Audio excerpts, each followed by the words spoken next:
Let's have our Bible time, and the title is Gold Medalist. Do you guys know what a temptation is? Have you guys ever felt temptation? I would define temptation as something like this. A temptation is something that you know that you shouldn't do, but you really, really want to do it, so you end up doing it anyways because you want to do it even though you know that you're not supposed to do it. When have you guys felt such temptation? It's kind of like this. You are on your way to get some water, like before getting a meal or before going to sleep after brushing your teeth. And on the way to get water, you see like a candy or chocolate. And the temptation is to eat that, right? Piece of candy or chocolate. And you know in your heart that you shouldn't be doing it, but it's so tempting. And this is how we human beings are kind of wired to think. We think the reason why we get temptation is not my fault, but it's somebody else's fault, or the chocolate or the candy being there. If it wasn't there, I wouldn't have really received that kind of temptation, or it's the fault of the person who put it there, so I can be tempted. In our lives, probably one of the hardest things to say is these three words.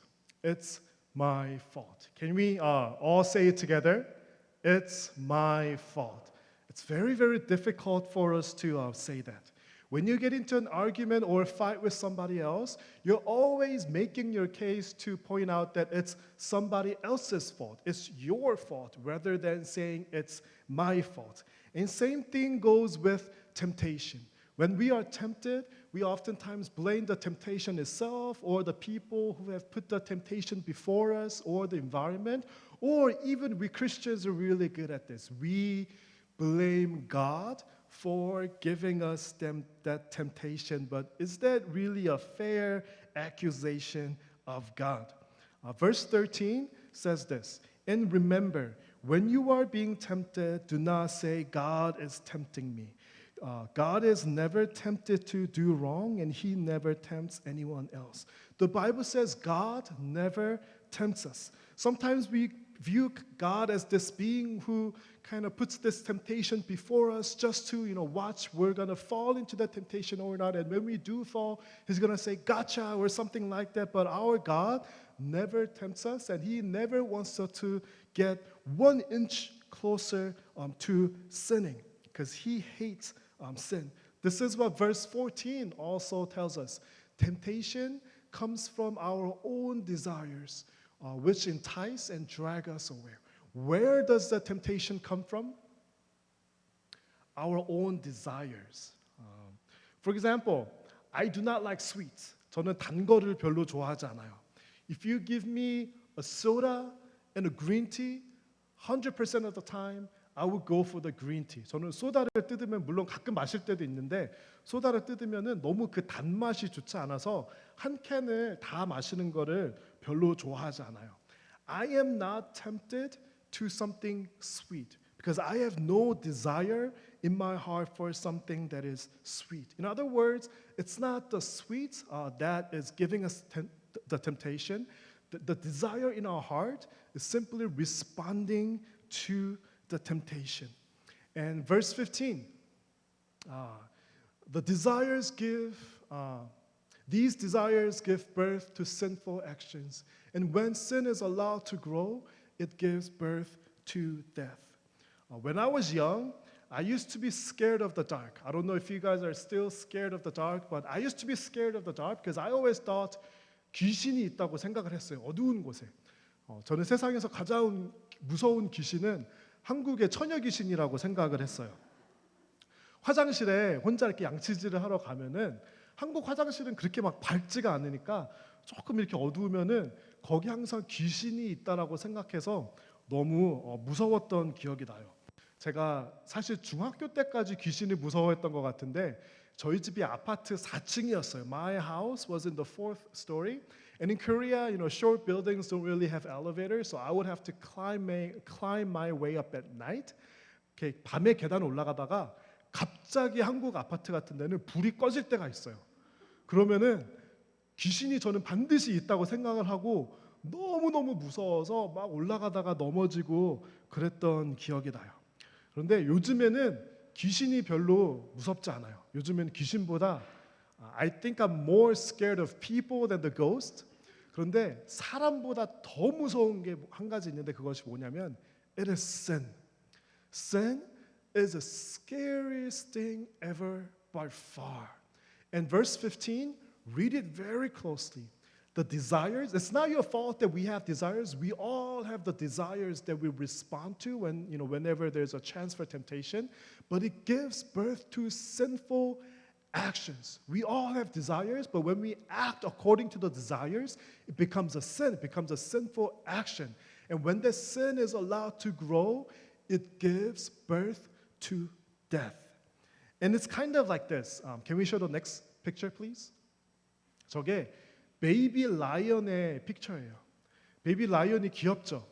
이렇게 태어난 지 얼마 안 됐을 때는 그렇게 뭐 발톱도 날카롭지 못하고 무는 힘도 별로 없어서 when the lions are born, it just looks cute and it doesn't really have the ability to take our lives away. But when it is fully grown, 저 사자는 분명히 우리를 죽음에 이르게 할 수 있죠. Sin is kind of like that. When we're starting with sin, it's kind of cute, it's manageable, we can handle it, it's somewhat enjoyable. But when sin grows, when sin is fully grown, it gives birth to death, and it will actually take us to the point of death. Tokyo Olympics started a few days ago, and I'm really amazed by the athletes. I just love watching the athletes pushing themselves to the limit and competing at such a high level. And this is what I realize when I'm watching the athletes competing at the Olympics. What we see is only it's only a snapshot of years of hard work, training, and self-denial that they have put into whatever sport they are playing. I used to love playing basketball. I don't really play basketball anymore, but because I used to play basketball a little bit, I kind of understand how difficult it is for the athletes to train for their sport. And I was worried that you guys may not believe me when I say I play basketball. I prepared a basketball. 제가 이거를 준비를 했어요. 제가 농구를 잘하고 싶어서 연습을 하기 시작했어요. 제가 한국에서 중학생 때 이런 연습을 했거든요. 먼저 공을 I started to dribble, right? It looks pretty easy, but it's actually pretty. 제가 요즘 농구를 안 해서 자꾸 공을 놓치는데 그렇게 쉽지가 않아요. 그 다음에 한 달 동안 무슨 연습을 했냐면 왼손으로 드리블을 하는 거 연습했어요. 여러분 왼손 드리블 잘 될까요? 안 될까요? It's pretty difficult. 제가 보여드릴게요. 굉장히 쉬워 보이는데 이게 쉽지가 않아요. 그러다가 and I spent about a month practicing my left hand, and I spent another month doing dribbling like between my legs. 제가 혹시 앞에 앉아 계신 분들 공이 어디로 날아갈지 모르니까 조심해 주세요. 카메라 잘 보이나요? 제가 between the leg 드리블 하는 거 보여드릴게요.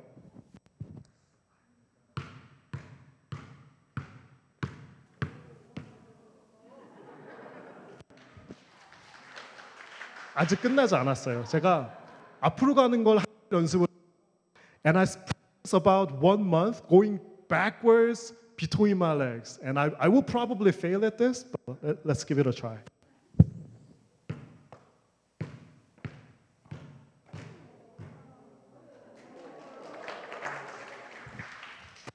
One more. 그러다가 그러면 이제 하나 더 어려운 거를 해보자고 제가 I remember practicing this. I used to wake up at 6 in the morning. I practiced this for about 3 months.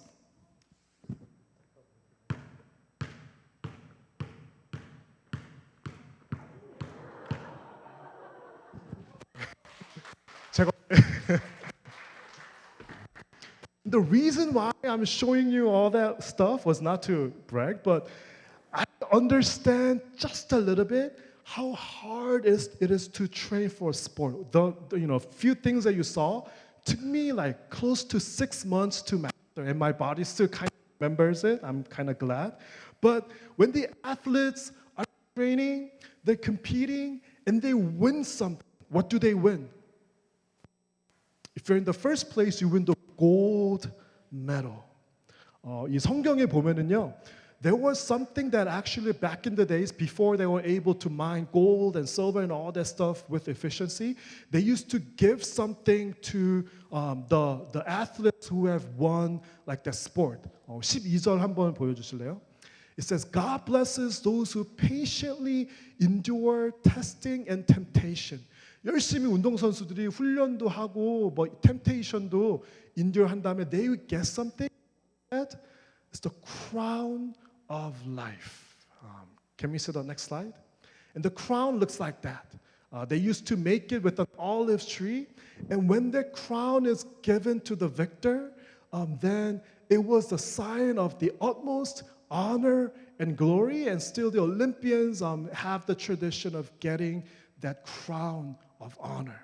And now, in our faith, God is talking about a different kind of crown than the athlete gets. He's talking about the crown of life. Repeat after me. Crown of life. It's this crown that you get is even more precious and prestigious than the gold medal. It's the crown of life that you train so hard for righteousness. You deny yourself completely of sin and you train for righteousness, and God is going to give you the crown of life, and that is far more precious and prestigious than the crown that the athletes get. 그거를 위해서 뭘 해야 되냐면 we have to resist sin. We have to rid of sin in our lives, and we have to fight with sin in us. Sin is not something that we should enjoy. Sin is not something that we should feed in our lives. We need to fight against, and we need to against sin, just as the athletes are training. So this week, I want you guys to really think of an image of the Olympian as you guys are watching the Olympics. Think about what did the athletes put themselves through in order to win. And I want you guys.